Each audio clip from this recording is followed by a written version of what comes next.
साधू होणं एवढं सोपी गोष्ट नाही ना बंधूंनो. तुम्हाला काय वाटतं कपडे बदलले झाला साधू? असं नाहीये. जीवनातल्या सगळ्या गोष्टींवर मर्यादा येते साधुत्वाने. तुम्ही का किती जण आम्हाला म्हणतात त्याच्यात काय एवढं साधू, कपडे बदलले झालं, बरं ठीक आहे, एकच ड्रेस घे तू, तिकडे राहा, एकच ड्रेस रोज घालून दाखवा आम्हाला, एकाच कलरचा, बरं का. शपथ घ्या 1 वर्ष मी एकाच कलरचा ड्रेस घालणार, बघा बरं जमतं का?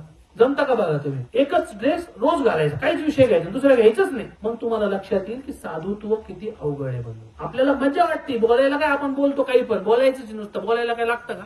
बोलायचंच आहे ना. ते करत असणाऱ्यांना विचारायचं. आम्हाला वाटत नाही नवीन नवीन भारी भारी कपडे आले, आता आम्हाला वाटत नसेल का घ्यावं म्हणून? तुम्हाला काय वाटतं? आता आम्ही बाल संन्यासी माणसं आहे. तुमच्या वयाच्या 17व्या वर्षी मी संन्यास घेतलेला आहे. मग संसार सगळा पायचाच राहून गेलेला, मग आम्हाला वाटत नसं. पण ते करता येत नाही का? आपल्या गुरुला दिलेला शब्द आहे. मी परमेश्वराला शब्द दिलेला, देवा आता मी तुझा होऊन राहणार. जसं तुम्हाला बायको सुटत नाही ना तुझं होऊन, तुम्ही संकल्प करता लग्न करताना, तसं आम्हाला देव सुटत नसतो.